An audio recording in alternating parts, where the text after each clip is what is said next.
नमो विष्णुपादाय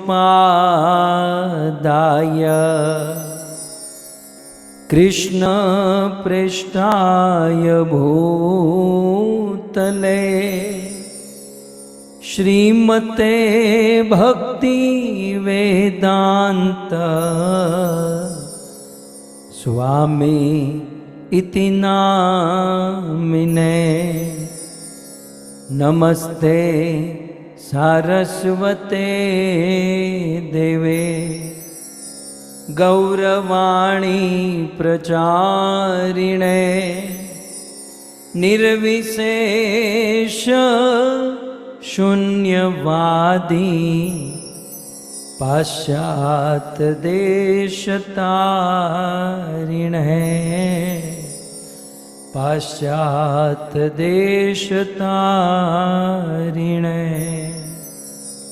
जगद्गुरु शिल प्रभुपाद की, श्री श्राद्ध पक्ष की, पितृपक्ष की।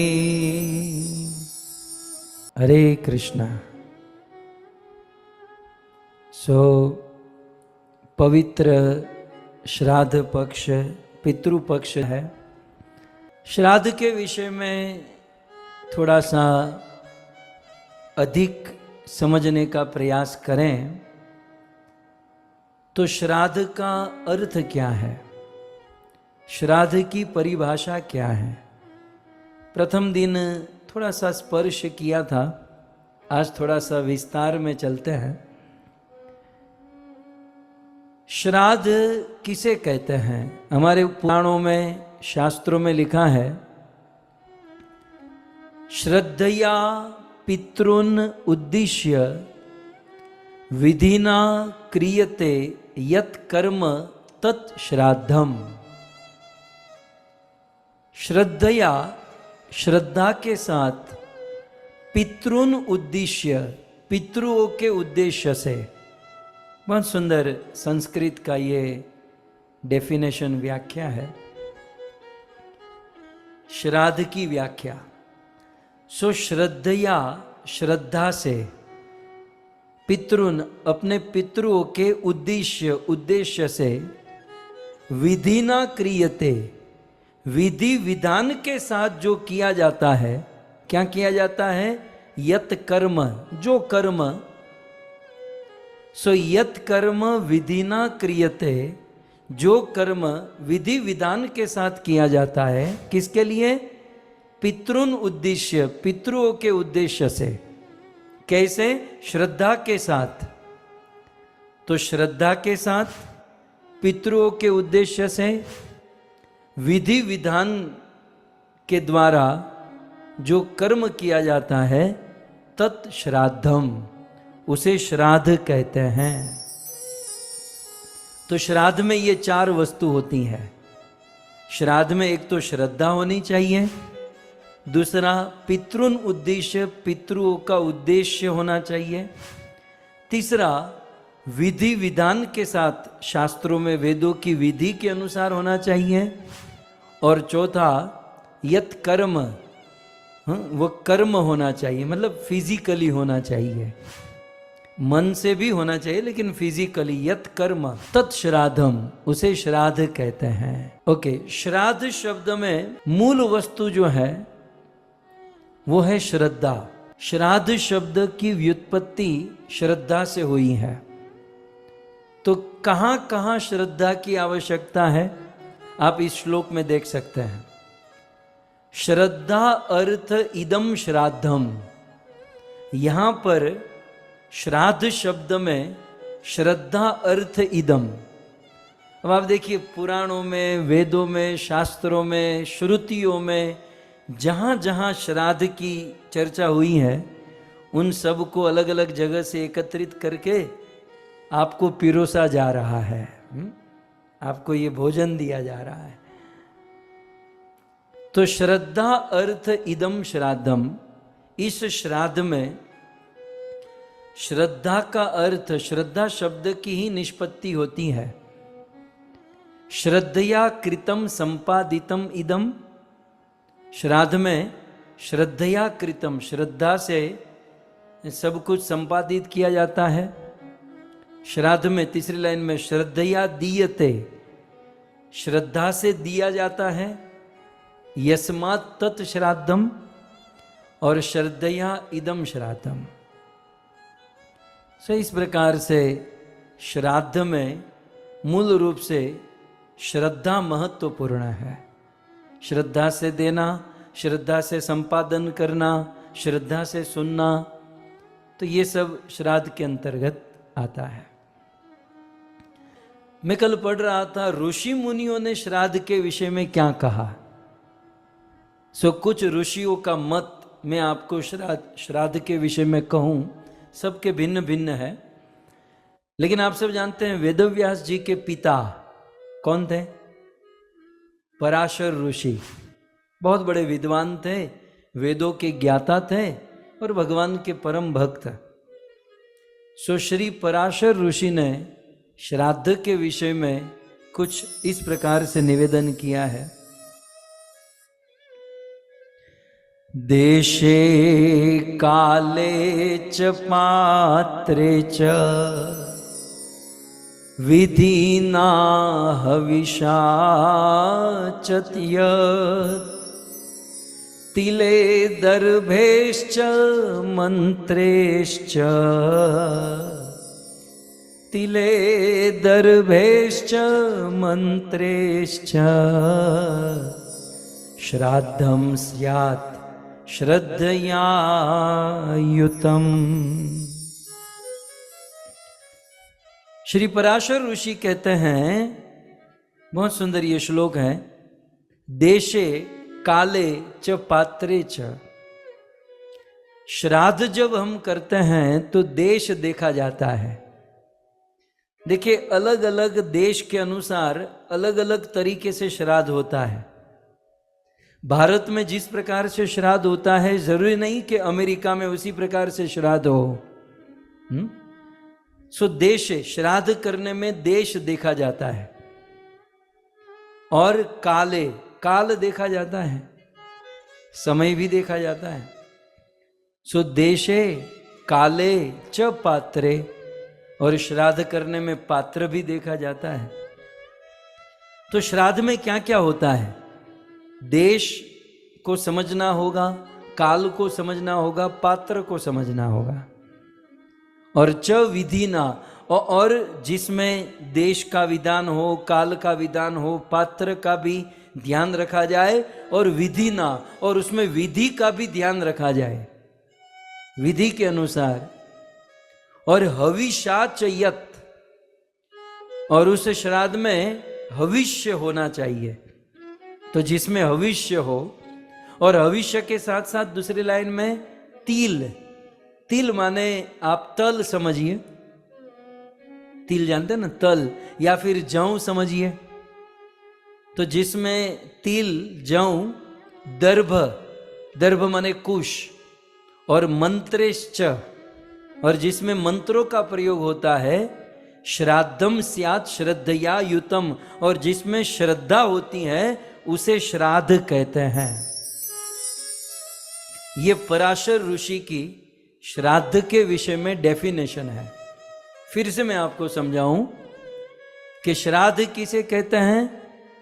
देश का ध्यान रखा जाए, काल का ध्यान रखा जाए, पात्र का ध्यान रखा जाए, जिसमें विधि विधान किया जाए, जिसमें हविष्य का प्रयोग किया जाए, जिसमें तिल या जौ का प्रयोग किया जाए, जिसमें दर्भ, कुश का प्रयोग किया जाए, जिसमें मंत्रों का प्रयोग किया जाए, और यह सब के साथ श्रद्धा हो, तब उसे श्राद्ध कहते हैं। पराशर ऋषि के अनुसार इसमें से एक चीज भी यदि कम हो तो वो श्राद्ध नहीं माना जाएगा। सो श्राद्ध करने वालों को ये सारी वस्तु नोट करनी चाहिए, इन सारी वस्तुओं के साथ श्राद्ध करना चाहिए पराशर ऋषि के अनुसार। अब और एक ऋषि हुए बृहस्पति। बृहस्पति कौन थे? देवताओं के गुरु। और उसी बृहस्पति के शिष्य हुए पुलत्स्य, जो पुलत्स्य ऋषि के वंशज में ही रावण का जन्म हुआ। बड़े पवित्र ऋषि थे। सो देवगुरु बृहस्पति और पुलत्स्य ऋषि ने भी श्राद्ध के विषय में कहा। अभी हमने पराशर ऋषि का सुना, अब देवगुरु बृहस्पति और पुलत्स्य ऋषि क्या कहते हैं। संस्कृतम व्यंजनाद्यम च पयो मधु घृतान्वितम श्रद्धया दीयते यस्मात् श्रद्धया दीयते यस्मात् श्राद्धं तेन निगद्यते श्राद्धं तेन निगद्यते। देवगुरु बृहस्पति और पुलत्स्य ऋषि कहते हैं कि संस्कृतम का अर्थ है, संस्कृतम का अर्थ क्या कहेंगे, जलाना। संस्कृत माने पकाना। एक बार मैं बच्चों के साथ बैठा था और इस श्लोक की व्याख्या कर रहा था। जब मैं श्लोक बोला और फिर मैंने सीधा कहा संस्कृतम माने पकाना तो मुझे कहता है सही बात है, संस्कृत माने पकाना, ये भेजा पक जाता है। खैर संस्कृतम, यहाँ पर संस्कृत का अर्थ है पकाना। पकाना माने वो हमारा पकाना नहीं है, तूने तो पका दिया, वो वाला नहीं। पकाना माने उकाड़ना, जलाना, क्या कहते हैं। आप आगे के शब्द को समझिए तो वो समझ में आ जाएगा। संस्कृतम, तो संस्कृतम माने पकाना, उकाड़ना, गरम करना। किसको? व्यंजन आद्यम, व्यंजन को बनाना। कैसे? तो कहते हैं पयो, पई माने दूध, फिर आगे कहते हैं मधु। गुड़ या शक्कर नहीं डालना है उसमें, मधु हनी डालना है, शहद डालना है। तो पई माने दूध, उसमें मधु डालना और घृत अन्वितम, और घी डालना। अच्छा, अब ये तीनों डालकर संस्कृतम, पकाना। अब समझ में आ रहा ना, उसे पकाना, उसे जलाना, गरम करना। तो यहां संस्कृत माने संस्कृत भाषा का वर्णन नहीं है, यहां संस्कृत माने अच्छे से, मतलब सो पयो मधु घृतान्वितम, दूध, मधु और घी को अच्छे से संस्कृतम, संस्कार करना, अच्छे से पकाना। और उसे पकाने के बाद श्रद्धया दीयते, श्रद्धा से देना। यस्मात् श्राद्धम तेन निगद्यते, इसे श्राद्ध कहा जाता है। हम लोग ये ज्यादा करते हैं, खास करके हमारे समाज में ये बृहस्पति और पुलत्स्य ऋषि की बातों को स्वीकारा जाता है। हम लोग श्राद्ध के अवसर में खीर खिलाते हैं, है ना।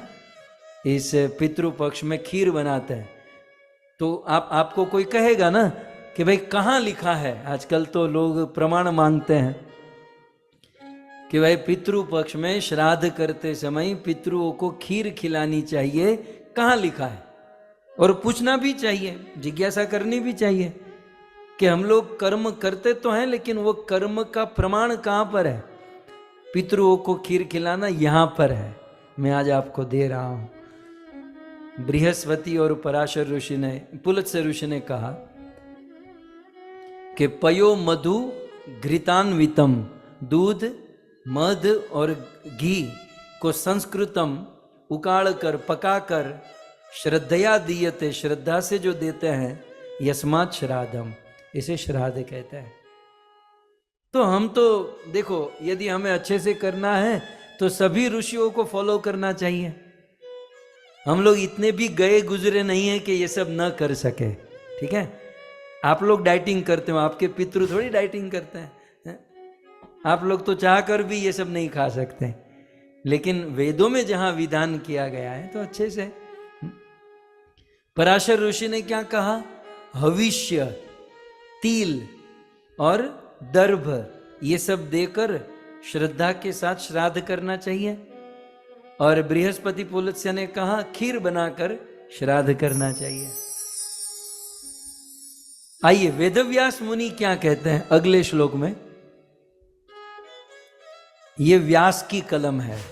श्री वेदव्यास जी कहते हैं, देशे काले च पात्रे च श्रद्धया विधिना च यत् पितॄन् उद्दिश्य विप्रेभ्यो दत्तम श्राद्धम उदारितम। तीनों ने बहुत बढ़िया बात बताई। मैं 3 ऋषि का यहां आज जिक्र किया। पराशर ऋषि ने कहा कि हविष्य, तिल, जौ और दर्भ से श्रद्धा के साथ श्राद्ध करना चाहिए। बृहस्पति और पुलत्स्य ने क्या कहा, खीर बनाकर श्राद्ध करना चाहिए। पर वेदव्यास ऋषि बहुत सुंदर कहते हैं कि देश, काल और पात्र के अनुसार श्रद्धा के साथ विधि से पितृ के उद्देश्य से विप्रेभ्यो दत्तम, ब्राह्मणों को ये सब कर भोजन कराना चाहिए। ये वेदव्यास का मत है। सो पितृन उद्देश्य विप्रेभ्यो, हमारे पितरों के उद्देश्य से विप्रों को, ब्राह्मणों को दत्तम जो दिया जाता है, श्राद्धम उदारितम, उसे श्राद्ध कहते हैं। तो हमारे घर पर यदि दिन हो, अच्छे दिन हो, तो हमें तो ये तीनों करना चाहिए, या फिर तीनों में से एक करे, जो भी आपकी इच्छा है। हमारा मूड, हमारा भाव तो यही होता है कि हमारे पितरों ने हमारे लिए जब कोई कमी नहीं रखी, हमारे लिए सारी सुख सुविधा, हम जो भी मन में इच्छा कामना करते थे वे सब संपूर्ण किए। उन्होंने अपनी योग्यता से, अपनी कैपेसिटी से पूरा प्रयास किया। तो फिर हमें भी आज हमारे पूर्वजों के लिए, पितरों के लिए पूरा प्रयास करना चाहिए। और प्रयास में भी प्रैक्टिकल रूप से देखा जाए तो यहाँ क्या खर्चा होता है, केवल समय निकालना है, थोड़े से समझना है और फिर करना है। श्रद्धा महत्वपूर्ण है। सो इस प्रकार से ये पावन श्राद्ध पक्ष, पितृ पक्ष चल रहा है। और यदि कोई इस प्रकार से श्राद्ध करता है तो उसकी बड़ी महिमा है। मैं आपको श्राद्ध की महिमा बताऊं, मैं क्या बताऊं, गरुड़ पुराण में स्वयं यमराज, गरुड़ पुराण में स्वयं यमराज जी श्राद्ध की महिमा बताते हैं। ये यमराज के वचन है। यदि कोई श्राद्ध करता है तो कहते हैं, आयु पुत्रान यश स्वर्ग कीर्तिम पुष्टिम बलम श्रियम पशून सौख्यम धनम धान्यम प्राप्नुयात् पितृपूजनात् प्राप्नुयात् पितृपूजनात्। पहले दूसरी लाइन का अंतिम शब्द समझ लीजिए, पितृपूजनात्। पितृ की पूजा करने से प्राप्नुयात्, प्राप्त हो सकता है। वचन किसके हैं? यमराज जी के। कहां पर? गरुड़ पुराण में। सो यमराज जी गरुड़ पुराण में कहते हैं कि पितृ पूजयात प्राप्नुयात, पितरों की पूजा करने से प्राप्त हो सकता है क्या? तो शुरू कीजिए सबसे पहले आयुष्य। पितरों की पूजा करने से 100 से 100 पार तो कर ही जाओगे, जाओ, गारंटी देता हूं। मैं नहीं, शास्त्र में ऐसा लिखा है, मैं आगे बताऊंगा। मत्स्य पुराण में लिखा है, अच्छे से जिन्होंने पितरों को प्रसन्न किया वह सेंचुरी तो मार ही देगा, 100 साल से अधिक जिएगा। क्योंकि यहां पर यमराज भी कहते हैं आयु, आयुष्य। सो आयु पितृ पूजनात् प्राप्नुयात्, पितरों की पूजा करने से मैं आज ये सब कुछ क्यों कह रहा हूं? क्योंकि पितृ पूजा करने का उचित समय चल रहा है। वैसे हमारा लक्ष्य, हमारा गोल तो भगवान की भक्ति है, हरि नाम, हरि कथा, हरि सेवा। लेकिन बुद्धिमान व्यक्ति समय की महिमा को जम समझ लेता है और समय की महिमा को जानकर लाभ उठा लेता है। क्योंकि पितरों के दिन चल रहे हैं, पितृ पूजन के दिन चल रहे हैं, समय की महिमा समझ लेनी चाहिए और लाभ ले लेना चाहिए। तो पितृ पूजनात् प्राप्नुयात्, पितरों की पूजा करने से प्राप्त हो सकता है क्या? तो श्लोक में सबसे पहले लिखा है आयु। यमराज जी कहते हैं आयुष्य मिलती है। दूसरा, पितरों की पूजा करने से पुत्रान, संतान मिलते हैं। शास्त्र में तो यहां तक लिखा है कि वंश वृद्धि के लिए पितरों की आराधना एकमात्र उपाय है। यदि आप वंश की वृद्धि चाहते हो तो पितरों का स्मरण, उनकी कृपा, आशीर्वाद अवश्य चाहिए। दूसरा है पुत्रान। तीसरा, पितृ पूजयात, पितृ की पूजा करने से क्या मिलता है? यश, आपकी कीर्ति बढ़ती है, आपका यश बढ़ता है।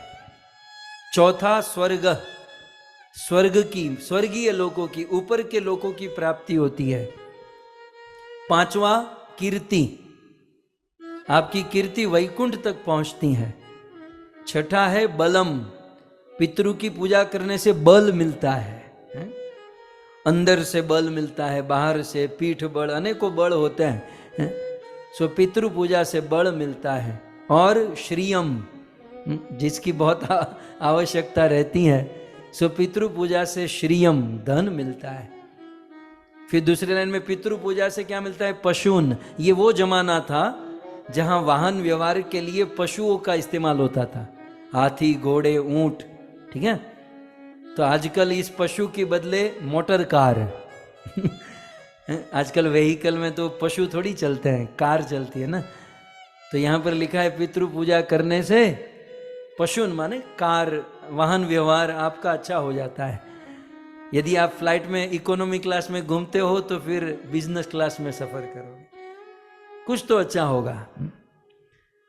पशुन।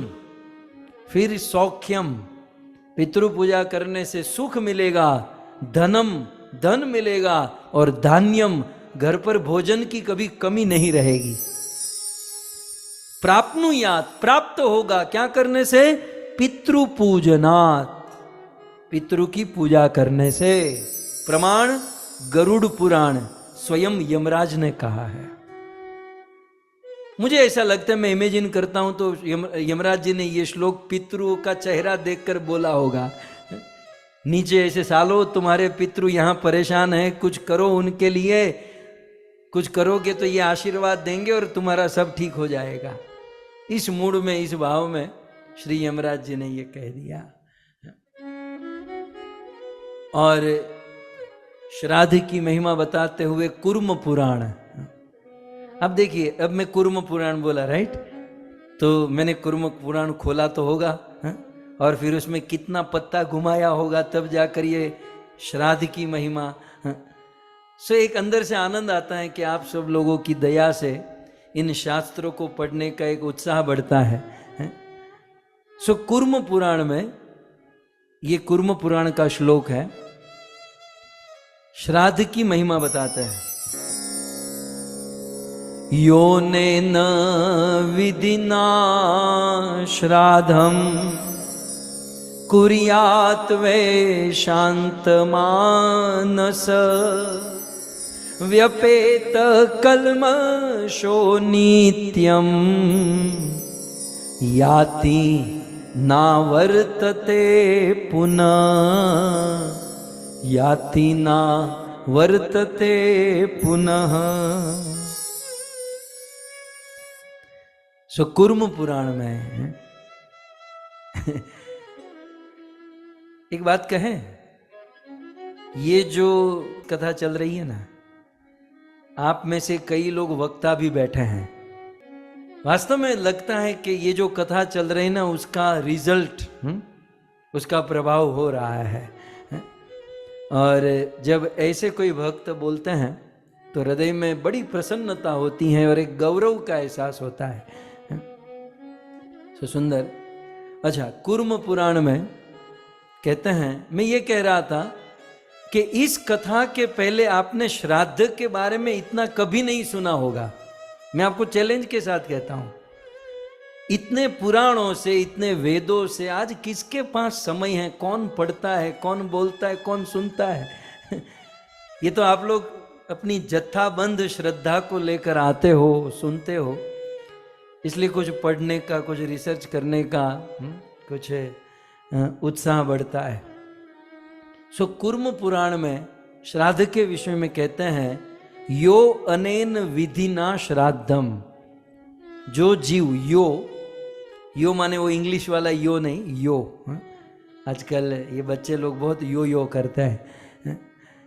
सो यो माने जो मनुष्य, सो जो मनुष्य अनेन, इस प्रकार से, विधिना, विधि पूर्वक, श्राद्धम कुरियाद, बड़ा सिंपल संस्कृत है कि जो मनुष्य अनेन, यहां पर विधिना श्राद्धम कुरियाद, विधि पूर्वक श्राद्ध करता है, एक शर्त है कि वही शांत मानस, शांत मन से, ज्यादा उत्पाती होकर या अनकंट्रोल्ड इंद्रियों से नहीं, शांत मानस माने भजन करते हुए, भक्ति करते हुए यदि कोई श्राद्ध विधि करता है, शांत मानस माने भक्ति करते हुए यदि कोई विधि पूर्वक श्राद्ध करता है, तो व्यपेत, अपेत माने दूर होना, व्यपेत माने विशेष रूप से दूर होना। तो किससे दूर होता है? कलमशो। ये दुनिया में जितने भी कलमश है, उन कलमशों से वह दूर हो जाता है। हमारी मति, हमारी बुद्धि कुछ ऐसी बन चुकी है, जहां कलमश होता है ना, वहीं पर मन जाकर बैठ जाता है। जहां अच्छी प्रेम की बात हो रही हो, भक्ति की बात हो रही हो, वहां इंटरेस्ट नहीं पड़ता, लेकिन जहां क्लेश, कलमश होता है ना, वहां तुरंत मन चला जाता है। अच्छा क्या हुआ बताओ, और क्या हुआ, आगे क्या हुआ, और फिर वही टाइम वेस्ट और वही मगजमारी। परंतु यदि कोई भजन करते हुए अच्छे से श्राद्ध करता है, तो व्यपेत, विशेष रूप से दूर हो जाता है कलमशों से, नित्यम, नित्य रूप से, और याति न वर्तते पुनः, और वह याति, ये आता नहीं है यहां इस संसार में, इस दुखालय जगत में, इस जन्म मृत्यु के बंधन में पुनः फिर से वह आता नहीं है, अर्थात वह सदा सदा के लिए भगवान के धाम वैकुंठ को प्राप्त कर जाता है। इसलिए विधिना श्राद्धम कुरियात, विधि विधान से श्राद्ध करना चाहिए। सो कुल मिलाकर एसेंस क्या है जानते हैं? अपने पितरों की तृप्ति के लिए, पितरों की संतुष्टि के लिए और अपने कल्याण के लिए इन दिनों में सबसे अच्छा कार्य यदि कोई है तो वो है श्राद्ध करना, है ना, पितरों का तर्पण करना, उनको प्रसन्न करना। हमारे इतिहास में एक मुनि हुए, महर्षि सुमंत। सो महर्षि सुमंत जी ने इन सारी वस्तुओं को ध्यान में रखकर कहा, श्रद्धात पर तरम नान्यत श्रेयस्य करम उदाहरितम। श्रद्धा से अधिक इन दिनों में और कोई उत्तम कार्य नहीं है। तस्मात, इसलिए, सर्व प्रयत्नेन, इसलिए सभी प्रकार के प्रयासों को करते हुए श्राद्धम कुरियात, श्राद्ध कीजिएगा। विचक्षण। सो हमारे संतों ने, आचार्यों ने इस बात पर बहुत जोर दिया है, तो हमें ये करना चाहिए। अब यहां पर एक जिज्ञासा होना स्वाभाविक है। कुछ लोग पूछते भी हैं, या फिर हमारे मन में ये प्रश्न हो कि चलो ठीक है, इतनी इतनी महिमा है, लेकिन यदि हम श्राद्ध न करें तो क्या होगा? यदि हम श्राद्ध न करें तो क्या होगा? थोड़ा नेगेटिव भी देख लेते हैं। सो श्राद्ध नहीं करने पर दोनों लोगों की दुर्गति होती है, याद रखिएगा। श्राद्ध नहीं करने से पितृ भी दुखी होते हैं और श्राद्ध नहीं करने वाले पुत्र भी दुखी होते हैं। कैसे? शास्त्र में लिखा है कि जब किसी की मृत्यु होती है तो प्रायः मृत्यु के समय तो उसकी व्यवस्था लोग कर देते हैं। मृत्यु के समय हम लोग देखते हैं अंत्येष्टि क्रिया, हमने अमेरिका जैसे देशों में भी देखा है कि सब अच्छे से, क्योंकि उस समय थोड़ा रोना धोना, श्रद्धा भाव सब कुछ होता है, इसलिए मृत्यु के समय ज़्यादा वांधा नहीं आता। वांधा समझते ना, ज़्यादा बंदा कर लेता है। लेकिन यहाँ आदमी मरा, वहाँ सब कुछ खत्म, फिर वो उसे भूल जाता है। लेकिन फिर भी मृत्यु के समय भी जब आदमी मरता है तो उसे यहां से यमराज के दूत पृथ्वी के नीचे 99,000 योजन दूर लेकर जाते हैं। आप विचार करो, 99,000 योजन मतलब एक बहुत बड़ी लंबी यात्रा होती है। और उस लंबी यात्रा के दौरान न उसे भोजन मिलता है न पानी मिलता है। इसलिए उनके बच्चे क्या करते हैं, जब उनकी मृत्यु होती है तो उसे जल अर्पण करते हैं, है ना, जल अर्पण करते हैं, पिंड दान करते हैं, वो भोजन की व्यवस्था, पानी की व्यवस्था करते हैं। ऐसा मैं नहीं कह रहा हूं, गरुड़ पुराण में लिखा है, एक दो श्लोक दिखा दूं आपको। लेकिन जब बंदा मरता है तत्कालीन क्या होता है, लोकांतरेषु ये तोयम, उसे लोक अंतरेषु, उसे एक लोक की यात्रा करनी होती है। मरने के बाद जीवात्मा को लोक अंतर मतलब पृथ्वी लोक से उसे नीचे के पितृलोक में जाना होता है। आजकल हम लोग पृथ्वी में ही यहां से वहां जाने में कितना साथ में लेकर जाते हैं, भोजन पानी, और उसमें गुजराती, आहा, गुजराती आदमी को यदि यहां से वहां जाना हो ना तो 2-3 दिन पहले ही थेपला, खाखरा, गुगरा, शक्करपारा, कितना कितना तैयारी करता है। लगता है पूरे गांव को भोजन कराना है।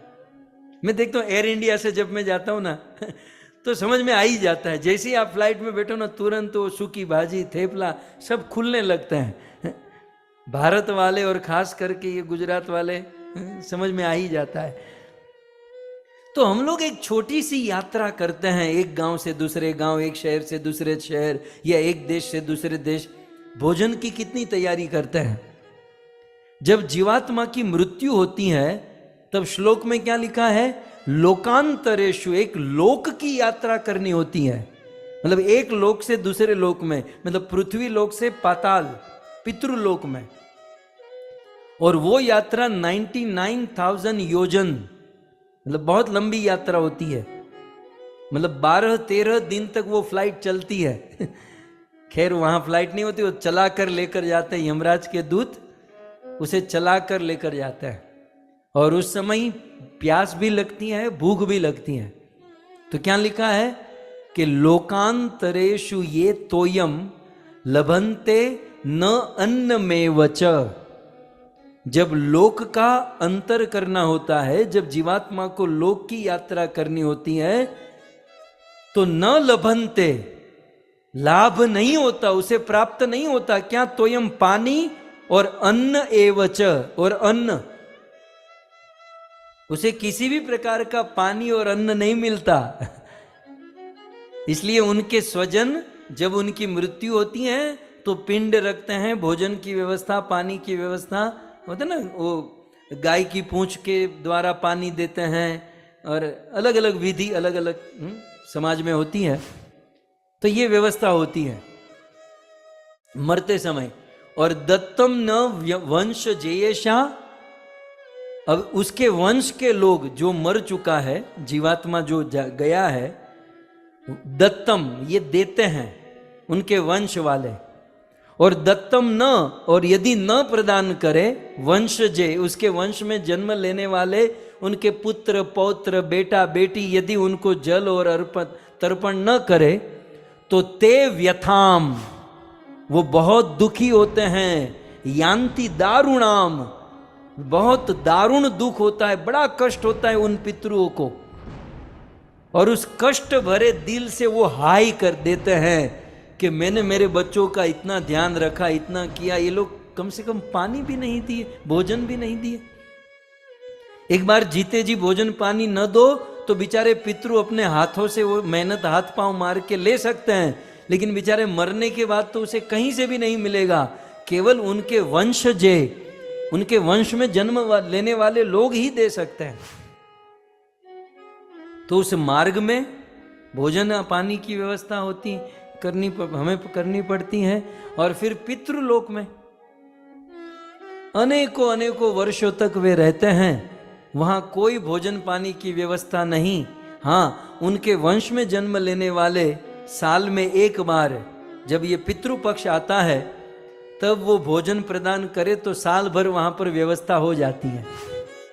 और इसलिए पितृ क्या करते हैं, जब पितृपक्ष आता है तो अपने मन से इस धरती पर आते हैं कि मेरा बेटा श्राद्ध करेगा, ये लाल गोविंद इतना बोल रहा है, अब इस साल तो करेगा, कुछ भोजन की व्यवस्था करेगा। और फिर भी नहीं करते हैं तो वह पितृ बहुत दुखी होते हैं, बहुत दुखी होते हैं। और दुखी होकर वह पितृ श्राप देते हैं। ब्रह्म पुराण में श्लोक जो आपको दिखाने जा रहा हूं, यह ब्रह्म पुराण का श्लोक है, नागर खंड का।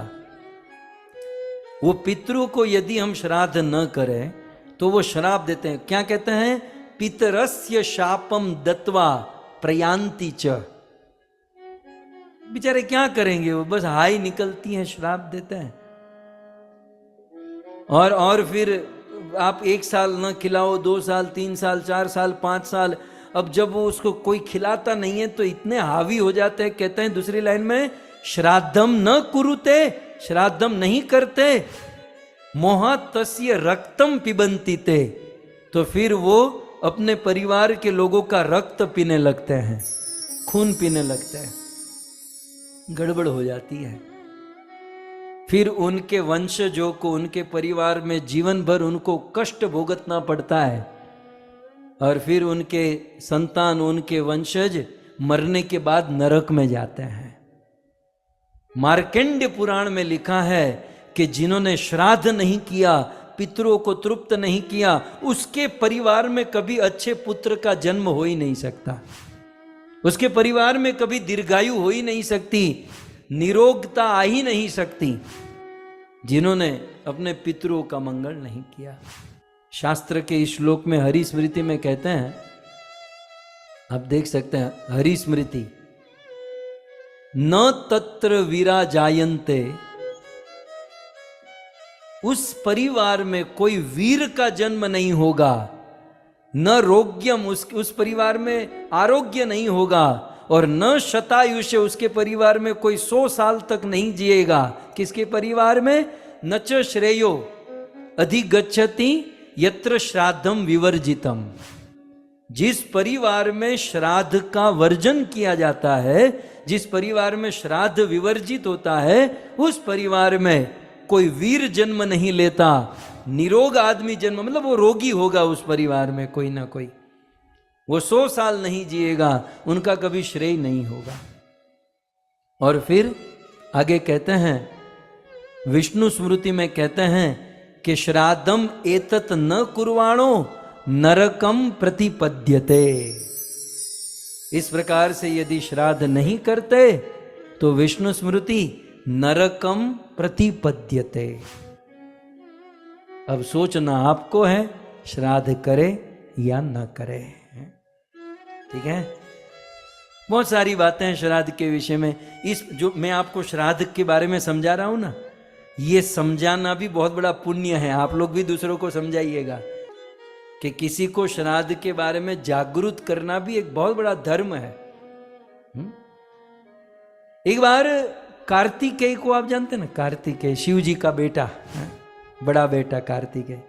एक बार कार्तिकेय ने अपने पिता शिव जी से पूछा कि पिताजी, ये श्राद्ध का क्या मामला है? हमारे दिल्ली की भाषा में, ये श्राद्ध का क्या सीन है? जरा इसके बारे में बताइए। तो शिव जी ने कहा कार्तिकेय को कि कार्तिकेय, संसार में जिस परिवार से जिस व्यक्ति का निधन होता है, उसका स्मरण करके श्रद्धा से उनके लिए भोग बनाना चाहिए, व्यंजन, और फिर वह व्यंजन भगवान को, कृष्ण को, राम को, विष्णु को अर्पण करना चाहिए। शिव जी ने कार्तिकेय को कहा। और शिव जी ने यह भी कहा कि उसमें कोई मांस, मछली, नॉनवेज, इवन प्याज, लहसुन भी नहीं होना चाहिए, शुद्ध सात्विक। और उसमें तुलसी पत्र डालकर राम, कृष्ण, विष्णु को भोग अर्पण करे।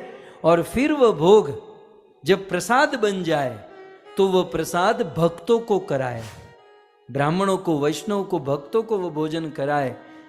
जब वह भक्त खाते हैं वह पितरों को प्राप्त होता है। ऐसा करने से पितरु भी प्रसन्न होते हैं, भगवान भी प्रसन्न होते हैं। और साथ ही साथ भगवान विष्णु का अभिषेक करना चाहिए। और वह अभिषेक कराया हुआ जल स्वयं को और पितरों को अर्पण करना चाहिए। यह करने से पितरों की मुक्ति होती है। अभी तक तो पितरों की तृप्ति हमने देखी, शिव जी ने मुक्ति का उपाय बताया। पितृ तृप्ति होती है श्राद्ध करने से, लेकिन वैष्णव सेवा, हरि नाम, हरि सेवा, हरि भक्ति करने से पितृ की मुक्ति होती है। आज हमारा परम सौभाग्य है कि जगत गुरु शिल प्रभुपाद जी की कृपा से पितृ तृप्ति और पितृ मुक्ति, ये दोनों करने का अवसर हम सबको प्राप्त हुआ है। श्राद्ध महिमा सुनकर पितृ तृप्ति और भागवत कथा सुनकर पितृ मुक्ति। सो जगत गुरु शिल प्रभुपाद की निताय गौर प्रेमानंदे।